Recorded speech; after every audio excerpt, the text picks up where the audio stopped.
Hey, I'm Patrick. You're fixing to watch the next episode of Modern Minds. Imagine, if you will, if man's penis did not actually start out cylindrical. You know, we go through evolution, random mutations and things like this. I think there might have been a time in the history of man where we had different sizes, different shapes of penis. And the reason that I thought about this is I was looking for a Phillips head screwdriver and all I could find was a flathead. And I was thinking, well, you know, I'm lucky that my penis is cylindrical because most vaginas are also cylindrical. But was there a point in time when you had people who had square penises, star-shaped penises, different things like that, and then vaginas that also matched? So you find somebody, your pheromones work, and you fall in love, and you're like, let's get together. You're like, damn it, I've got a cylindrical penis, but you've got a square one. I've got star shape, and you don't. You've got a square one. So is that where the phrase fitting a square peg in a round hole came from? One of the Modern Minds. I'm here with Mike and our guest star Patrick. Roy's gone for the day. I think he actually woke up this morning thinking he was Axl Rose and he was going to be 3 hours late for the performance. And he's not, you know, I know Axl Rose, you're no Axl Rose. Yeah. Actually, Roy's way more talented. They're about the same fatness level, but you know. But speaking of, you know, of round and star and all that, I think it'd be easier on us if that's the way it was. Well, you can find an easy make that way. Yeah, well, yeah. Yeah, there would be. You just tattoo on your head square, or you know. Well, you wouldn't want that. Why? I mean, there'd probably just be an app for it. No. Shape Finder, Shape Shifter, and some people it wouldn't matter. You know what I'm saying? There'd be a girl on like Tinder, one of those apps, and she'd say, you know, I've got a square one, but ain't open to all sizes. You know, flat heads, square shape. We'll find some place that'll fit. We wouldn't really have to worry about that, I don't guess. But you know the guy that made the... Make appointments, we'll fit you in somewhere. We'll fit you in somewhere. Exactly. I'll tell you this, if the penis thing was real, we wouldn't even be having this conversation. We'd already know. You'd say, you ever use a square? Oh, certainly. Certainly. right. Well, if you'd have preferences, actually, like strong preferences. Well, if you had a small enough shape, you could always fit it in other shapes, right? Like if you had a little Allen wrench. So then the people with small penises would be the top of the food chain as far as... Look how one random mutation has changed our world. Oh my God.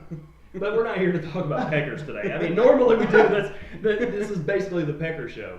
You know, it's for 13-year-old boys, which, you know, it has been brought to my attention that I need a stronger NSFW tag, a not safe for work. So here's the warning. This is not for your grandmother. It's not probably for your dad, your brother, anybody our age or older, probably not even younger, no kids, maybe 13-year-olds, boys.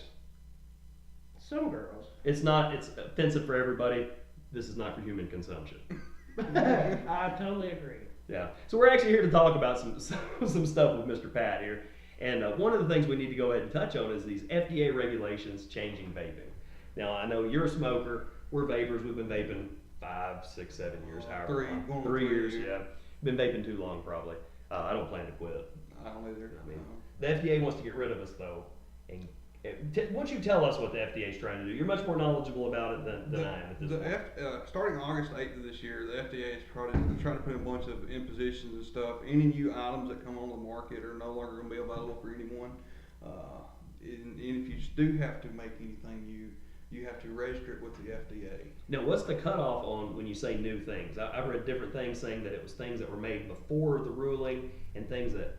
Anything made after. After the ruling goes into effect? After it went into effect, which was August 8th. Okay, well that's not too bad though, is it? But I mean, they have to, I don't think it's going to take a long drawn out process for those items to get out. Okay, so the items that are already out now, that we won't be able to buy them after this goes into effect.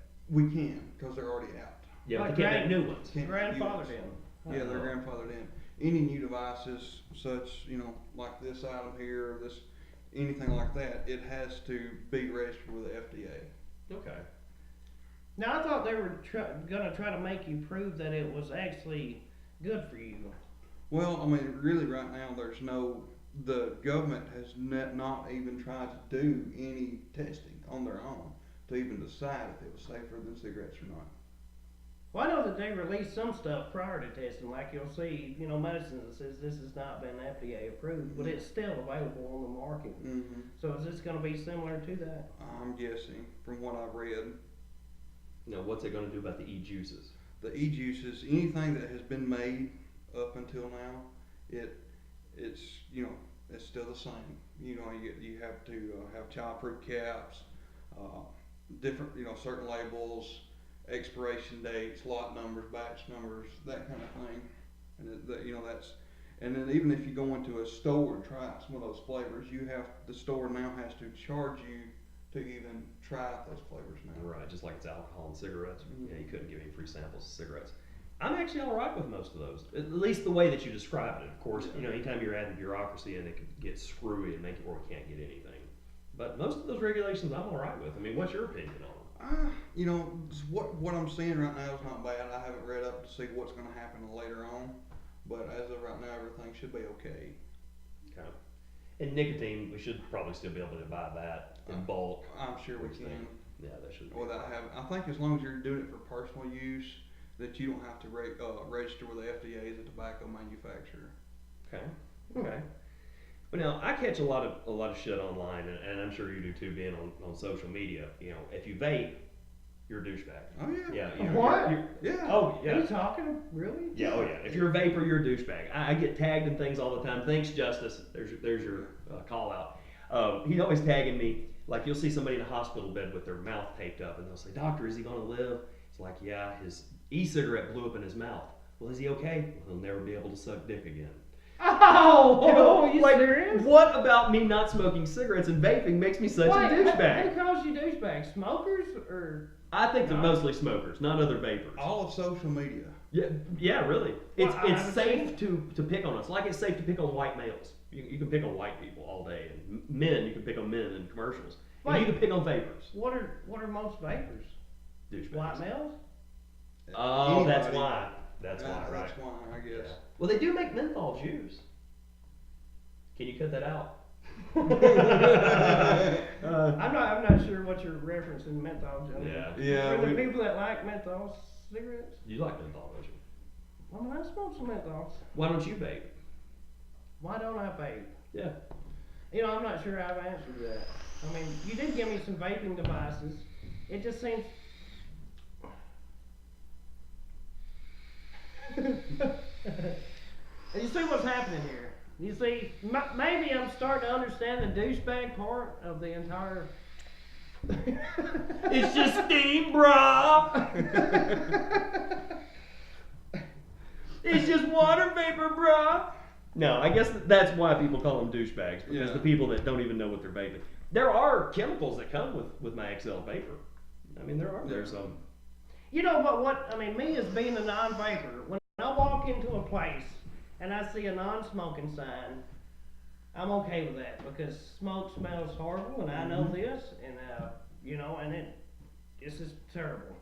But when I also see no smoking or vaping, that really hurts my feelings, and I don't even vape, and I'm like, what's the deal? I don't know if it's because it smells, and it's like, well, maybe we should start carrying like incense around with us to try to break that whole trend of no smoking or no vaping.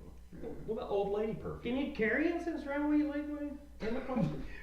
I've never seen a sign that says you can't. Now, That would be a good way to are protest. you talking about like spice or bath salts? No. I mean, that kind of incense. Yeah. No bath salts in there. No, but just the no smoking and no vaping sign always makes me wonder, what's the deal? Why are you so? It looks like cigarettes, and I think that's the big thing, is that people that didn't know what vaping was just really overreacted and said, well, that looks just like smoke. I'm sure it's just as bad for me. And a lot of people it's a mental thing. A lot of people see, like I was in the shop the other day, and this guy come there and started doing this, like wait a minute. He's like, that's not bad. He's like, he was starting to choke up, but then he started breathing like, whoa, that's not smoke. He was just being a smart ass. Right? No, he didn't really know. He was thinking So he had a physical reaction to it was a mental reaction though. When I'm smoking in public, I really try to exclude myself and get where I won't bother people. When you're vaping, do you do the same thing? I usually do because there's some of the e-juices can be obnoxiously loud and like some of their flavors and smells. So if they're a little bit stronger, I will try to step away from them and get out of the area. What about this guy? Well, I've been vaping for a long time, back before people even knew what vaping was. We had to use our just complicated ways to make vapor. It was ridiculous. It was like making a gun in jail kind of situation. Making meth is what it was. Yeah, it was easier to make meth. From what I hear on TV, less ingredients anyways, but of course it's easy now. They made me quit vaping at work, so of course I quit vaping at work, and I don't vape in a restaurant or Walmart. And I'll go outside, but when I'm at home or I'm in my car, even if there's people in there that don't like it, that's my house and my car, and I'll vape wherever the fuck I want. And I do. I vape like crazy at home. It's misty all the time. Wait, no, I'm curious why they made you stop vaping at work. Well, they just did a statewide edict for all of our locations that nobody could vape inside the building. I thought it was because you filled your office completely up with smoke. Well, now, okay, there is a story with this. All right. Well, I got a mechanical mod, which if you don't know a lot about vaping, it was one of the first things that let you get a lot of vapor, basically. And it was showing it off. I was in my office, and I had a buddy in there, and I said, let me show you this vaporizer. It's crazy, dude. And I'm huffing and I'm puffing, and that office is fucking full. I can't see across where he's at. It was one of the first times I'd ever done that. And I said, open up that window. Let's let this vapor out. So we opened up the window. That vapor wouldn't go nowhere. Wind was just blowing it back in. It was just rolling in there. And I'm like, I'm going to get in some trouble. Set off a smoke detector, because we had the particulates one, not the one that actually smells smoke. Yeah, the particulate will set off. Oh, yeah, I've done that in a hotel, too, and lost my deposit. Crazy stuff. And it's just vapor, bro. He's like, I don't care. You made me come turn your alarm off. So anyways, I'm at work, and I'm like, what are we going to do? I got to get a fan. So I open the door to go in the hall, to go step across the hallway and get a fan. And when I do, the hallway fills with vapor. From one end to the other. It's 200 yards of just vapor, as thick as you can fucking see. And my boss sticks her head out and looks down like, is there a fire? Like, no, I just made a terrible mistake. I was showing off. I'm sorry. I won't ever do it again. And 3 weeks later, they banned it everywhere. And I don't know that I personally caused it, but probably. Well, I know I was me and one other coworker were directly responsible for that being happening as a SOP at our ambulance company. Well, see, we did it too. So me and Pat are actually the ones that are to blame, and I'm so sorry. It would have been cool if you could vape in restaurants. Well, we messed it up. Well, we didn't really say that we were directly responsible. We had a good idea that we were the two that were directly responsible for that being put in the employee handbook. Well, that's what people call us douchebags, I guess. But if they would have just asked us about it, hey, what is that? Hey, that doesn't actually make me cough. It smells pretty good. It smells way better than that old lady perfume people wear and incense, like you're saying. Yeah, same. I mean, I don't want to smell patchouli. I'd much rather smell whatever flavor that was. That smells great. I mean, the whole place smells good now. It does. I can barely smell. I can almost smoke in here. You wouldn't notice. I know. Maybe that's why, because vapor was covering up the cigarettes. People were sneaking the cigarette in. No. But we didn't even touch on the whole reason that they went, the FDA went crazy on this. I mean, the reason is from the cigarette companies. Yeah, they were losing money.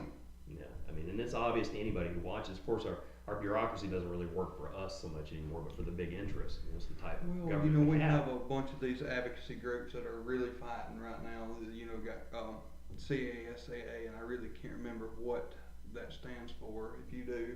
And then you got the BEAA, which is the Breathe Easy Alliance of Alabama, and they're the ones that fought for the against the taxes, sales tax here in the state of Alabama, and they defeated it. They did defeat it. Yeah. Wow. And that was what was their? Breathe Easy Alliance of Alabama. All right, we'll make sure to tag that in our description. You guys check them out if you're in Alabama and you vape. If you vape, check out your state and see if there's any kind of way that you can contact your legislature. Your legislator or your senator, congressman, anything that you can contact. If you can, call them directly. Sometimes you can get through to people. If you get their secretary in regular office hours and are respectful, I've gotten through to my representative lots of times. Of course, I'm a small district or whatever. But and I've actually sent emails to some of the representatives and got direct emails back within a couple hours. Yeah, so that they are a lot of times doing their job. So let them know what you feel about vaping. And if you are actually against vaping, and there are some scientific data out there that we haven't looked at, please tag us in it on a Twitter or Facebook or comment on our YouTube page. Somehow get in touch with us and let us know. If you've got a response video, please hit us up on that. Very interesting. Of course, if you track the money, I guess you would see that most of the people that are behind it are directly affected by this. Of course, not having taxes, if people quit smoking, that's money that was earmarked for schools. It was, and I've actually said if the counties wanted to go ahead and put a regular tobacco tax on it, say here in Franklin County where we are, the fire departments get that tobacco tax, a portion of that. They get money of that. Some of that's donated to the state or county association of fire departments. Okay. Nice. And, you know, that money directly affects me because I'm a volunteer fireman here as well, so. Yeah. Hi, I'm Patrick, and you just watched Modern Minds. If you would, please like and subscribe. Thanks for watching Modern Minds. Be sure to like and subscribe. Hit us up on Twitter